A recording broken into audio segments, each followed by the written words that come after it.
이거 이제 많이들 진짜 많이 물어보세요. 이제 솔직히 말하면 오프 더 레코드 네. 아, 이 세무사 이거 어떻게 안 될까? 막 이렇게 물어보세요. 근데 이제 딱 두 가지인데 상속세 및 증여세법이라고 법이 적혀 있는데 증여는 웬만하면 바로 잡지 않아요. 네, 반갑습니다. 한두주입니다. 주주님들, 돈을 버는 것도 중요하지만 돈을 지키는 것도 굉장히 중요하잖아요. 그래서 우리가 이번에는 절세에 대해서 고민을 해보면 어떨까 생각을 하면서 제가 세무사님을 저희 주주총회에 모셨습니다. 대한민국 1% 부자들의 세금을 관리해 주시는 이장원 세무사님 모셨습니다. 세무사님 안녕하세요. 네, 반갑습니다. 네. 세무사님 저희 주주총회에 처음 찾아와 주셨는데요. 간단하게 소개 부탁드립니다.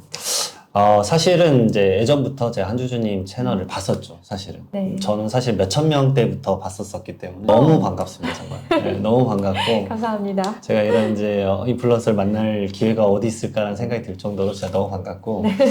제가 여기 계신 분들한테 좀 도움이 되는 게 어떤 게 있을까라고 했을 때 솔직히 제가 잘 아는 건 이제 세금 부분이니까 이 부분에 대해서 많은 도움 드리도록 하겠습니다.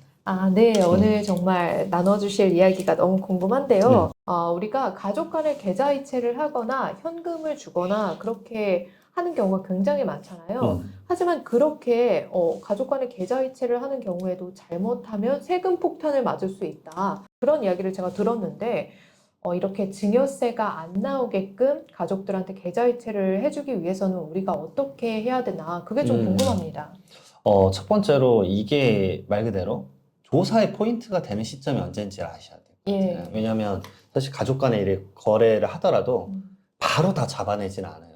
사실은 우리 개인정보라는 게 있거든요. 근데 이제 딱 두 가지인데 상속세 및 증여세법이라고 법이 적혀 있는데 증여는 웬만하면 바로 잡진 않아요.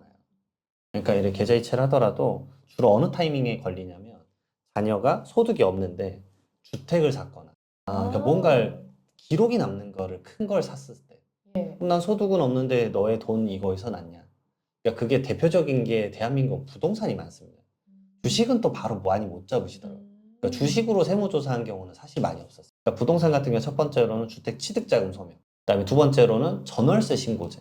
그러니까 이게 내가 취득을 하지 않더라도 전세가 막 9억일 수도 있잖아요. 그런 거면 이 금액이 큰데 당신이 5년간 번 소득이 2억밖에 안 된다. 그러면 7억 어디서 났냐? 그럴 때 이제 그러면 그 7억은 결국 이제 증여가 몰래 받으신 거죠. 예, 결혼할 때도 그러면 어떻게든 부모님한테 도움을 받는 경우도 많이 있을 텐데 그런 경우에 이런 게 문제가 될 수도 있겠네요. 사실은 문제가 돼요. 그래서 예전 이제 조사 패턴을 좀 말씀드리면 예.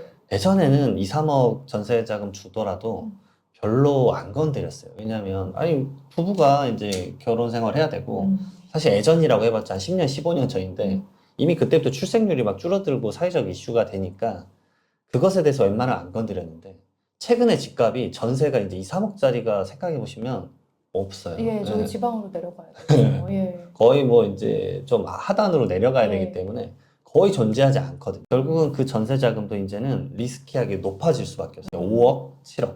그리고 무슨 문제가 생기냐면 그 전세가 끝나고 나서 슥 너 가져가. 이래버리는 거예요. 자연스럽게. 그러면서 안 걸리겠지. 라고 하신 거예요. 그러니까 증여세는 방금 말씀드렸던 주택 취득자금이나 아니면은 전월세 신고제 때 많이 걸리는데 가장 핵심은 상속세 때 걸려요. 예. 왜냐하면 상속세 때는 대한민국 세법의 이제 기본이고 지금 계속 말씀드릴 것의 이제 전제 조건인데 증여를 하고 나서 그러니까 무상으로 준 걸 우리는 증여라고 하죠. 살아있었을 때. 살아있을 때 준 걸 증여. 그다음에 돌아가시고 나서 이렇게 이전되는 게 상속. 그러면 증여하고 나서 10년 이내에 재차 증여를 하면 합산해서 세금을 신고해야 돼요. 예. 그래서 이제 제가 책에다 적은 게 10년 주기설. 그다음에 증여하고 나서 이 증여자가 준 사람이 10년 이내에 돌아가시잖아요. 예. 그러면 이 상속재산에 이걸 전부 다 다시 얹어서 계산해요. 그게 이제 큰 세금을 유발시키는 거죠. 예.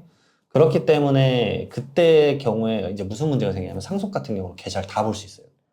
그때 개인정보가 아니라 금융거래법상 그걸 볼 수 있는 권한을 얻을 수가 있어요. 과세관청이. 그러니까 상속세는 그래서 발생하면 무조건 세무조사가 있어요. 그러면 그럼 그 계좌를 뭐 어떻게 보냐? 10년 거를 다 본다는 거예요? 10년 것에 피상속인 계좌, 네. 상속인 계좌, 그 다음 상속인 이외의 자 중에 사위 며느리 손주 거. 네. 이거 5년. 그거를 다 보고 예. 다 매칭을 시켜요. 그리고 네. 그러면 그럼 이제 이제 세금 폭탄이 나오는 거예요, 네. 거기서가? 예. 근데 당황스러운 게 뭐냐면, 자, 결혼하실 때 이제 증여를 받는다고 했잖아요. 그러면 이런 경우가 좀 애석한 경우인데, 결혼하실 때 증여를 5억을 받았다고 해볼게요. 근데 당연히 이제 신고를 안 한 거예요. 그냥 전세자금을 넣어준 거죠. 그러면 그 당시에 세금 신고를 안 했을 거잖아요. 예. 그리고 9년 있다가 이제 돌아가신 거예요. 물론 이제 더 길게 사시거나 행복하게 사시면 좋았을 텐데, 예.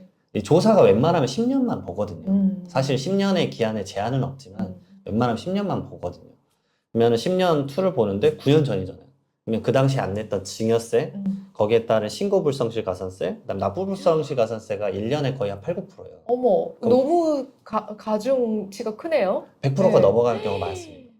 아, 그리고 그 5억이 상속세에 다시 얹어지고 상속세, 가산세 두 개가 더 나와요. 한 5억 나오는 거 아니에요? 맞아요. 아, 보고 진짜요? 들으셨어요? 어머, 아, 역시 감이 있으시구나. 아, 찍었어요. 제가 예전에 9년 11개월 28일 전에 증여한 게 걸린 거예요. 근데 그게 3억 2천이었는데 네. 그 재산 가치가 3억 2천이었어요. 근데 그거 관련된 증여세랑 상속세가 3억 원이 나왔어요. 와, 그러게 될 수 있어요. 네네. 그래서 이런 것들에 대해서는 좀 조심을 하시고, 그다음에 지금 주식을 많이 하시잖아요. 예. 이것도 마찬가지예요. 계좌이체가 결국은 되면은 지금은 괜찮아. 몰라. 나 전화 한 번도 안 받았어. 하지만 혹시나 10년 내에 상속이 펼쳐지면 걸릴 수 있다. 그래서 혹시나 이게 예를 들어서 주식하실 때 사실 부모님이 좀 일부 빌려주실 수도 있잖아요. 그렇죠. 그리고 내가 이제 투자를 잘해서 다시 변제를 하실 수도 있고. 그렇죠. 그러면 그때 우리가 이제 통장 메모 쓰실 수 있잖아요. 거기다 적요를 꼭 쓰셨으면 좋겠어요. 그래야 이게 빌려줬고 갚았음. 그거 뭐 자세히 안 쓰셔도 돼요. 아들에게 1억 빌려줌. 진짜 그 정도만 쓰셔도 돼요. 왜냐면 이제 기록이 있어야 예. 약간 이제 조사 기법이 증거법정주의 따라가거든요. 네. 그러니까 약간 증거가 있어야 돼. 아. 이게 그러면 증여를 줬는지 조사 나오면은 그때는 빌려줬다라고 속이려고 한 거 아닙니까? 라고 할 말이 없거든요. 그런 것들 좀 만들면 좀 편하다. 되게 간단한 건데도 진짜 해놓으면은 나중에 도움이 많이 네, 될 수 나중에 있겠네요. 도움이 진짜 많이 돼요. 왜냐면 네. 소명할 때 너무 편해요. 그리고 그 과세관청 저는 이제 국세청 직원분들 많이 아는데 네. 그분들도 무조건 이제 추징을 하려고 목적을 가지진 않아요. 근데 그분들도 우리 이제 회사를 다녀보셨던 분 다 알 거예요. 결제를 올리려면 타당해야 돼.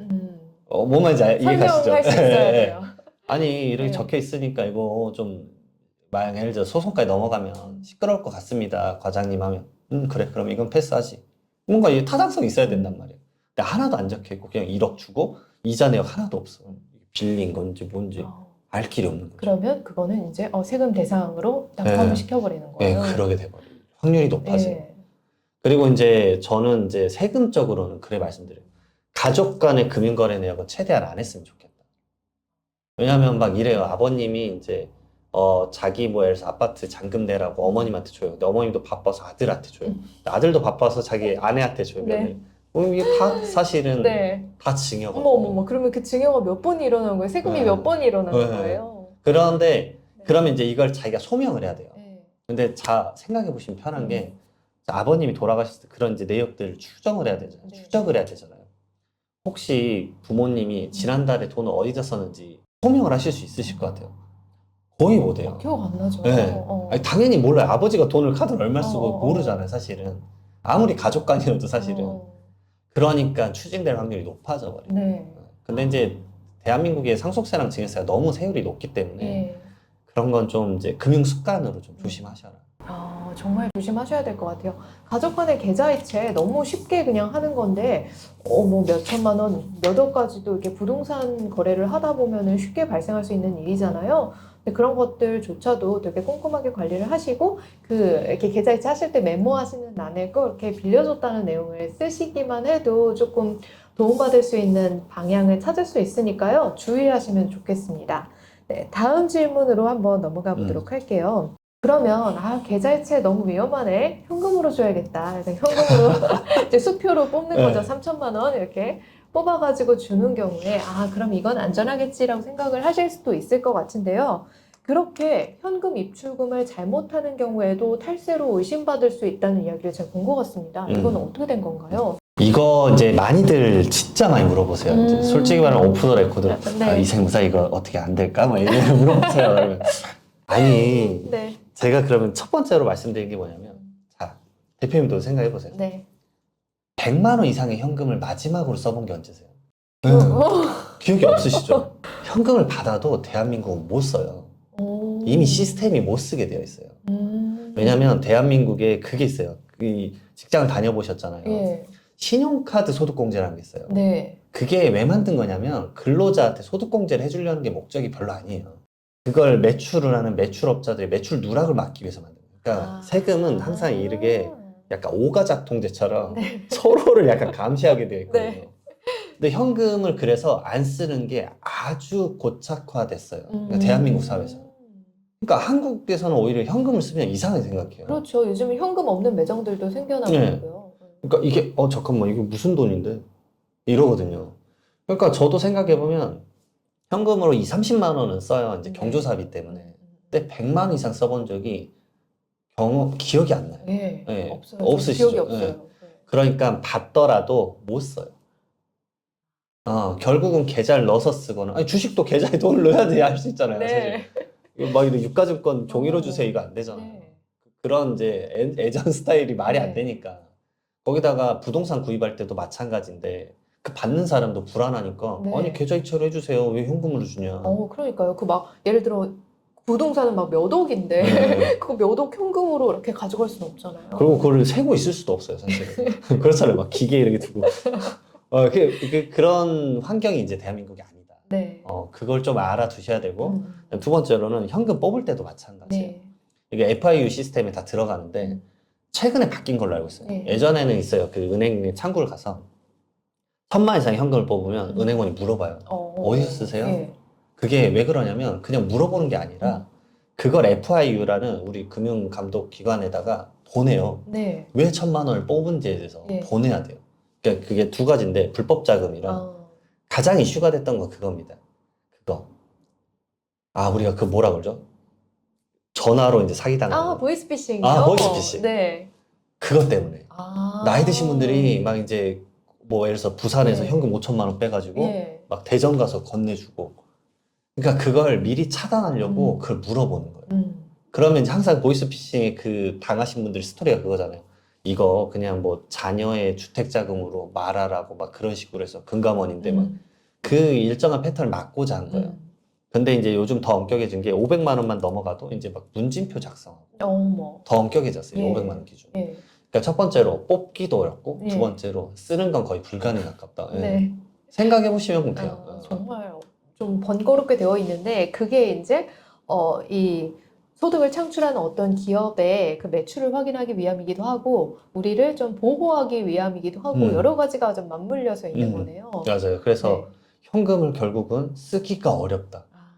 그래서 막 탈세한 사람들 네. 가끔 국세청에서 이제 동영상 찍으면서 이제 현장 가서 이제 막 뭐 뜯어서 침대 밑에서 돈 빼오고 그러시잖아요. 그분들이 왜 다 현금 갖고 있냐면 네. 통장에 못 넣어 놓잖아요.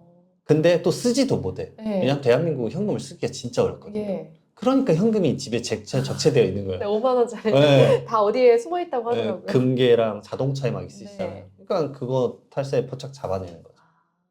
정말 어렵네요. 그러면은 그렇게 수천만 원의 현금으로 내가 찾아서 뭐 자녀한테 주던지 아니면 다른 분한테 준다고 해도 그게 이렇게 좀 포착될 가능성이 좀 높다고 봐야 되겠네요. 상당히 높죠. 예. 그리고 계좌로 웬만하면 이 상대방도 받으려고 할 텐데 예. 그러니까 이제 자녀한테 주더라도 현금을 그 자녀가 어디에 소비를 하더라도 아니 계좌로 주세요 왜 이걸로 주냐 그런 사건도 있었거든요. 네. 사람들이 현금을 1억 줬는데 1억 준다고 영수증 써줬지만 제가 생각해보니까 1억이 아니라 1억 5천이었다. 5천만 원 더 줘. 예. 이래버린다니까요. 그러니까 계좌로 받고 끝내려고 하는 거예요. 그래서 그 증거가 나게끔 네. 하기 위해서요. 그런 네, 사태가 네. 있다 보니까. 그럼 이런 경우에는 오히려 차라리 말씀하셨듯이 계좌이체로 그냥 하고 증빙을 남기는 게 현금으로 주는 것보다 더 안전할 수도 있겠네요. 사실은 그래. 왜냐면 번거로운 뭔가 사건을 만들면 큰 이슈가 발생하기 때문에. 네. 그리고 조사 때 그런 것도 있습니다. 요즘 조사 기법이 얼마나 이제 좀 엄격해졌냐면 예. 제가 아까 말씀드렸잖아요. 이렇게 피상속인 있고 상속인들 계좌 이체 내역 다 확인한다 그랬잖아요. 피상속인이 현금 100만 원 이상 뽑은 내역을 ATM기를 쭉 뽑았어요. 예. 근데 그 날짜에 거의 1, 2주 차이 나거나 그 날짜에 갑자기 아내 계좌로 돈이 들어가거나 자녀 계좌로 돈이 들어가요. 100만 원이요. 네. 그리고 둘 다 뭐 예를 들어서 송파점 뭐 이게 둘 다 나. 그러면 너무 사실 티가 예, 나죠. 티가 예, 나잖아요. 예. 근데 아버님은 알고 봤더니 그때 음. 요양병원 안산에서 있었고 음. 그것까지 매칭해서 조사를 해요. 근데 너무 이제 예. 와, 대단하네요. 생각하신 예. 것 이상으로 예. 그러게 이제 정말 단순한 패턴은 없다. 그렇게 정말 해서 한번 이게 국세청한테 찍히면 인생이 되게 고달파진다는 이야기가 추징세액이 정말 있던데요. 쭉쭉 늘어나요, 진짜. 네, 진짜 조심하셔야 될 것 같아요. 우리가 쉽게 이렇게 계좌이체를 하고 하는 게 그런 것들이 다 신고가 될 수 있다라고 하는데 이거 좀 피할 수 있는 방법이 없을까? 근데 또 이걸 피하려고 어떤 방법을 쓰시냐면 제가 회사를 다녔을 때 후배 중에 한 친구가 집에 돈이 좀 많은 친구였어요. 근데 걔가 회사를 다니는데 엄청 돈을 많이 모았더라고요. 한 몇 년 동안에 벌써 혼자 2억을 모았대요. 아무 투자도 하지 않는데. 음, 그래서 우리 월급을 가지고 얘가 숨만 쉬고 돈을 모았나? 대단한데, 네, 진짜? 그래서 너무 대단해가지고 물어보니까 엄마의 신용카드를 쓰면서 또는 아빠의 신용카드를 쓰면서 자기 돈은 그냥 다 모은 거예요. 이런 경우에는 괜찮나요? 바로 징해줘. 바로 철퇴를 맞아야지, 사실. 네. 그러면, 왜 생활비 준 거 아니냐? 예. 하실 수 있잖아요. 상속세및 증여세법에 이제 비과세 이 항목이 있습니다. 거기에 피부양자에 따른 생활비가 있어요. 근데 이분은 이미 경제적 활동을 하고 있었잖아요. 네. 부양 의무가 없어요.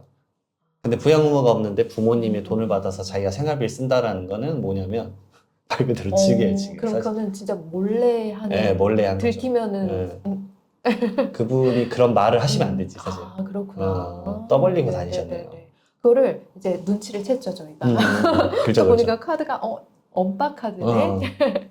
거기다가 이제 뭐 부모님이 이제 법인을 하고 있으면 법인 예, 카드 쓰고 예. 그러게 많이 하는데 네. 사실상 이제 아까 말씀드렸지만 뭐 세무조사가 펼쳐지면 잡아낼라 치면야 다 잡아낼 수 있습니다. 그게 되게 위험한 거였군요. 네, 사실 그래요. 네, 그런 것들도 좀 뭐 주의를 해야 될 것 같습니다. 정말 합법의 영역 안에서 돈을 준다는 게 굉장히 힘든 것 같은데요. 그렇게 부모가 자녀한테 돈을 주는 거는 정말 힘든 것 같습니다. 하지만 반대로요, 자녀가 부모한테 돈을 주는 거는 얼마를 주든 상관없나요? 그렇진 않아요.